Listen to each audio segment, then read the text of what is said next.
இந்த மாதிரி வந்து ஒயர் எரிஞ்சிக்கினே இருந்ததுங்க. எரிஞ்சுனுக்கும் நாங்கள் போய் ரிப்போர்ட் பண்ணோம். பண்ணதுக்கு அவங்க என்ன பண்ணாங்க, வரேன் போங்கன்னு சொன்னாங்க. நேற்றும் போய் ரிப்போர்ட் பண்ணோம். இதோ வரேன்னு சொன்னாங்க, வரவே இல்லை. 2 வருஷத்துக்கு மேலே ஆகுது இது போட்டு.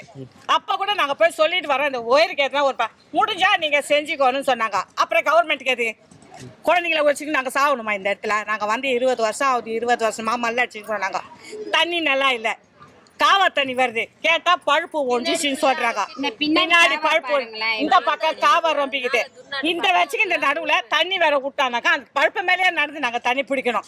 சாவுறதா இருக்கிறதா? கிட்டத்தட்ட 2.5 வருஷமா இந்த இபி பாக்ஸை சரி பண்ண சொல்லி புகார் கொடுக்குறாங்க. ஆனால் அதிகாரிகள் தரப்புல எந்த விதமான நடவடிக்கை எடுக்கல.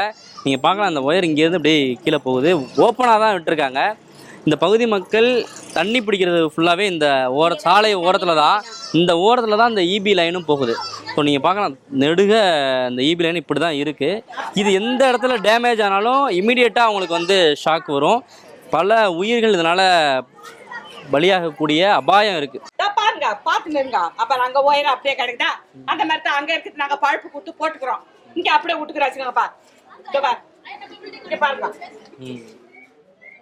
இந்த மாதிரி இருந்தா எப்படி அப்பா? நீங்க பார்க்கலாம், இந்த குடியிருப்புக்குள்ள என்ட்ரன்ஸ், இது இந்த என்ட்ரன்ஸ் நுழைவாயில் பகுதியில இந்த மின்சார ஒயர் அப்படியே போட்டிருக்காங்க ஓப்பனா. இது ஃபுல்லா டேமேஜ் ஆகிருக்கு. டேப்பு தான் அடிச்சிருக்காங்க. இந்த பகுதியில டேப்பு கூட கிடையாது, அப்படியே ஓப்பன்ல இருக்கு. ஆனாலும் இது எதுவுமே அரசாங்கம் நடவடிக்கை எடுக்கல அப்படின்றதான் இவங்க திரும்ப திரும்ப சொல்ற குற்றச்சாட்டா இருக்கு.